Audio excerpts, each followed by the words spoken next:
Hey y'all, I'm Dr. Star. I am a physician who did 2 years of general surgery, and right now I'm doing a research year. Today, we're going to talk about how to stop struggling for respect. As a Black woman who is from a low income community and had to work her way up in medicine and other leadership roles, I can definitely say that I had to fight for respect. There is this unique exhaustion being a Black woman in a professional space. You're hyper aware of how you speak, hyper aware of how you move, hyper aware of how you're perceived. And you don't want to be too strong, too loud, too emotional, too quiet, too direct, or the typical stereotype of being a mad Black woman. So, what we do instead is we overcompensate. We explain too much, we anticipate everything, we apologize when we shouldn't, and we fight for approval that should have already been ours. And the sad truth is that struggle does not lead to respect. It just leads to burnout and resentment. The moment I realized that I needed to change the way I was showing up was during residency. Yo, I was stressed. I was tired. I was overworked. Every single day, I was trying to prove my worth. And someone told me one day, you don't have to prove to people that you belong here, just belong. And that really hit me because I realized I was operating from a place of insecurity. And I realized outwardly I was performing respect, but I wasn't embodying it. And the thing about soft power is it isn't passive, it isn't quiet, it isn't shrinking. Soft power is controlled power. It's confidence without force. It's the art of influencing without pushing. This is exactly how I stopped struggling for respect. Number one, I stopped explaining myself excessively. What I realized is that over explaining came from a place of fear. Fear of being misunderstood, fear of being judged or dismissed. Soft power taught me this: say what you mean and mean what you say. Then stop talking. There were so many times where I would go into the OR and when you are in places where you're the only one, you're the only Black person, you start to realize that people are also aware that you're the only Black person, right? People like to say that they don't see color, but they do. And, they start to treat you a certain way, especially if you're a medical student, especially if you're an intern.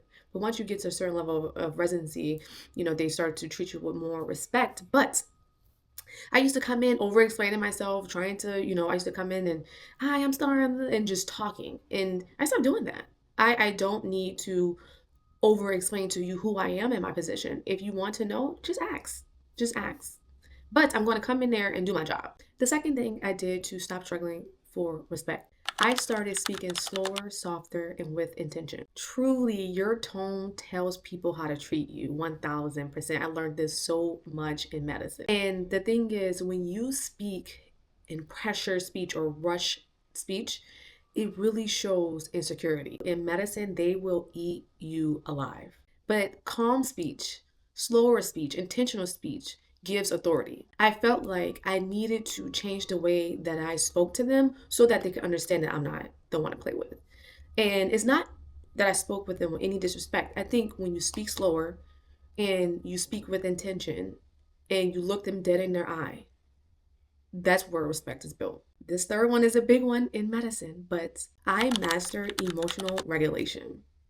Yes. I stopped reacting to everything because not every tone needs a response. Not every slight needs a response, and not every misunderstanding needs a battle. And this is said to be true. This is so true. You learn so much respect when people realize they can't shake you and they leave you alone. There's so many situations that I've had in medicine where I felt I just wanted to explode on someone. And because of either disrespect or because someone's talking to me in a certain way, or because there's a lot of situations, especially in surgery in the OR, there's things, sometimes things can get very hostile.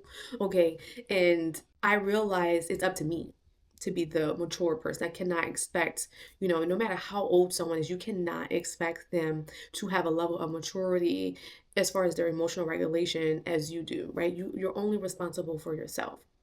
But, there are stories where there's so many stories where I had to take a step back and take a deep breath and realize that I was at work. But emotional regulation is so important, especially if you're a Black woman. The fourth thing I did to stop struggling for respect is I let my work speak first, not my defensiveness.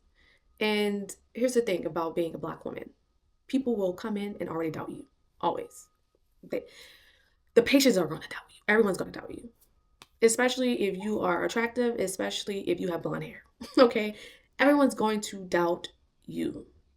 But there's a thing to be said that you just let your work speak for itself and the respect comes.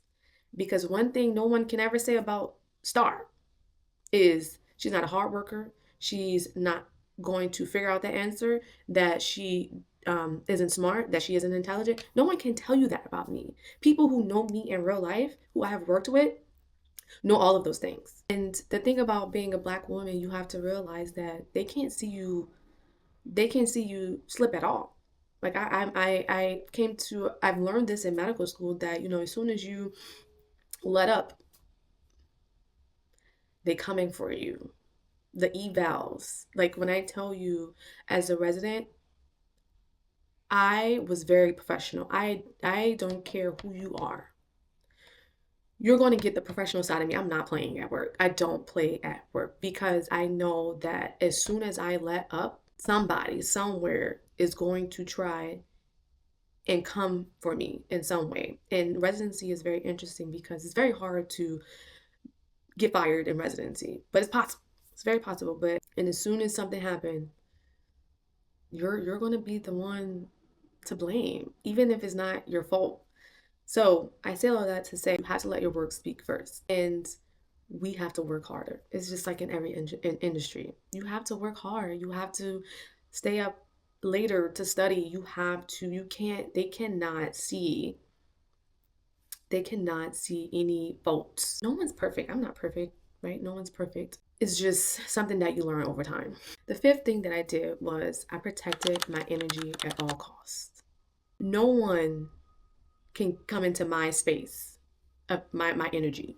You can't break this. Residency is a very interesting place because everyone's all the goal is all to become surgeon or to be board certified in surgery and being able to operate on our own. Like that's the goal. And there's obviously different residency sizes, but we're all peers, and it can sometimes be very competitive. It can be a very competitive job because the job market, right, especially for a surgeon, is not as vast as being an internal medicine doctor, right? The opportunities are different, especially if you live in a city like New York City, where the supply is a lot. The demand is high, but also the supply is high.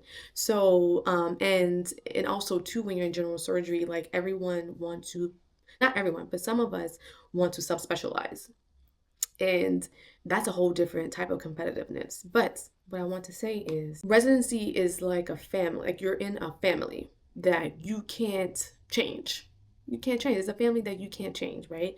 And people argue, right? That's what a lot of jobs, but the arguments are different. They're not like a normal job because it's like it feels more so like the arguments are like you're arguing with a family member, which is not that I think that's where a lot of people got it like messed up, because it is a job and we're not family and I don't know you outside of work. In order to protect my energy, I stopped surrounding myself around people at my job who were negative and was always in some drama.